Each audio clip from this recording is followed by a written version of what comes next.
Namuhla-ke bengithanda ukuthi sikhulume ngezimpawu zokuthi wena uvaliwe.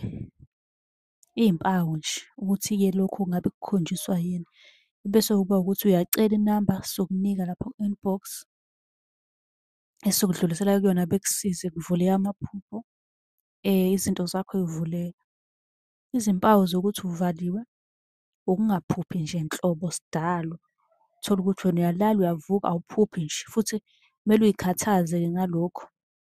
Sikhona isiwasho sokuvula amaphupho nokuvula izinto zakho ey'valiwe.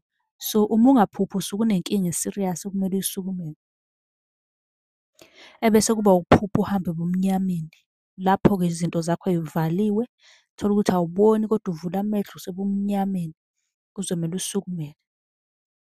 Ukuphupha into-ke uvuke usukhohliwe, nalokho-ke kufana nomuntu ongaphuphi cause uyaphupha, uyavuka usukhohliwe. So, uvaliwe lapho.